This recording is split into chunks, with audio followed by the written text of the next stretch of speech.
What is going on, everybody? Non here, and Pokemon seems to be doing a stealth reprint, and I've heard nobody talk about it, and it's super interesting. But before we start with Pokemon, I do want to talk about Magic for 1 second.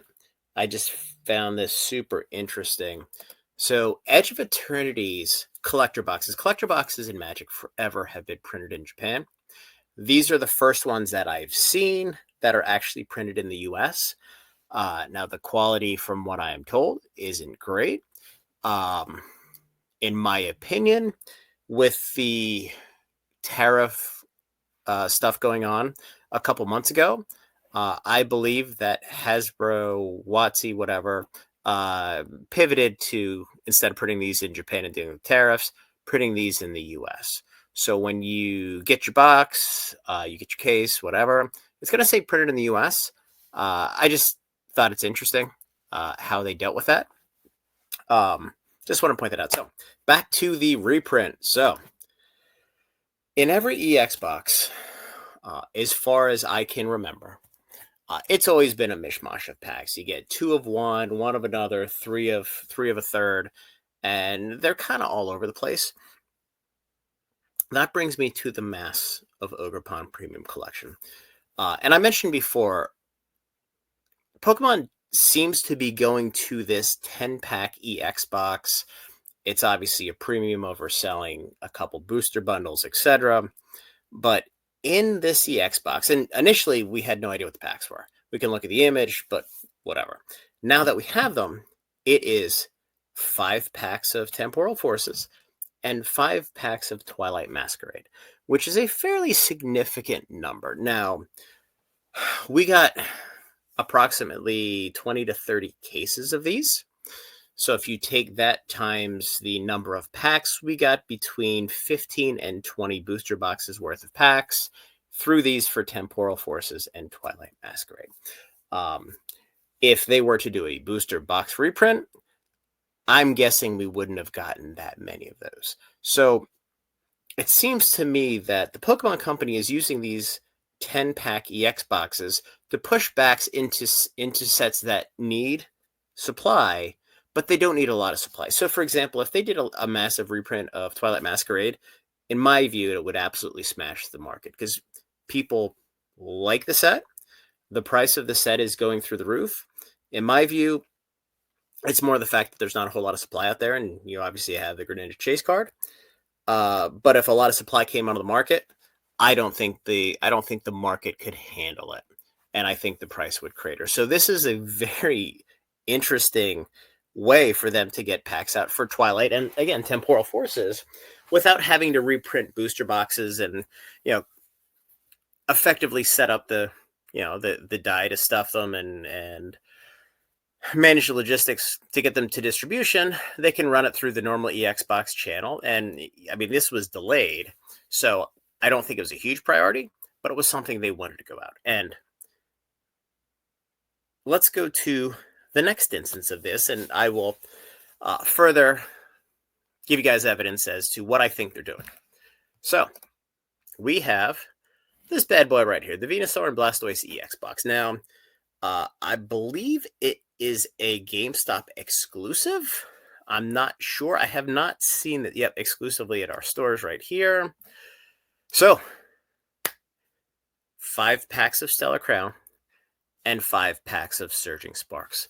The exact same concept that they've effectively executed on the Masks of Ogerpon Premium Collection. So, again, this is only going through GameStop. I have not seen it go through distribution, but I would not be surprised to see multiple of these 10-pack items come out as they're trying to push supply into the market for sets that don't necessarily need a lot, but they do need some. In this case here, Stellar Crown could use some supply, but again, if there was a massive reprint of booster boxes, the market wouldn't be able to take it. It's just, it wouldn't happen. So this tells me one of two things. Well, really two things. First of which, they're not going to reprint booster boxes of these sets. If they would, I mean, why go through the headache of this? They're doing this as a replacement for booster bundles because the margin's a little bit higher. And let's see, what are we at here? We don't have any price on this. I don't remember what the price is on this. I think it's 60 bucks. Let me check. Yeah, 60 bucks for this. So 60 bucks. So $6 a pack. If you look at the booster bundles, I think MSRP is 27 times 6 packs. So you're under 5. So this is a way for them to increase their margins. So that being said, I think this it gives me a high degree of confidence that they are going down this route as opposed to going down the reprinting of booster bundles, at least for Temporal Forces and Stellar Crown. And, again, these 2 sets don't rotate out until April of 2027. So we have a bunch of time. The other thing it tells me is the Pokemon Company, they have their shit together. They're not just willy-nilly dumping hundreds of thousands, tens of thousands, whatever, of booster boxes on the market and hope things work out.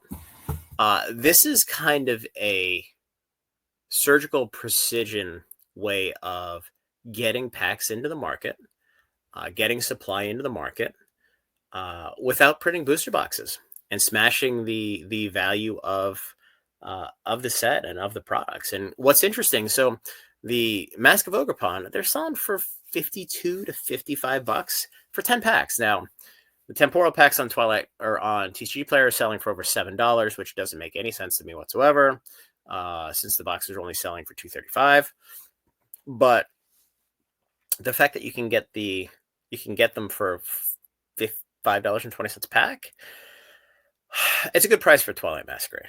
So it's an interesting entry point into packs here at, sub $5.50, which, it's pretty damn good. So, we'll see if they come out with some incremental 5x5s for other sets, or if they run one through distribution here. I believe there was another one coming in September, October. From what I was told, I don't recall when. Certainly don't recall what sets. The other thing that's interesting here, and these are kind of the same cards, but they do have the stamps. They have the set stamps on. At some point, those promos they're probably going to be worth a couple bucks. But it's just interesting that they're using this methodology to reprint sets that don't need heavy reprints. They need some light reprints to get product back into the market. So anyway, feel free to agree, disagree. Let me know what you think in the comments, because nobody's been talking about this. And, I started looking at this and it kind of dawned on me that, having only 2 sets, 5 packs and 5 packs is highly out of the ordinary for Pokemon Company. And then you see them do the same with the Venusaur and Blastoise for 2 different sets, being Stellar Crown and Surging Sparks. Now, I fully expect more booster boxes to come from Surging Sparks at some point. But, we are 10 months removed here. So we'll see. So anyway, guys, like the video, subscribe to the channel, join the Discord.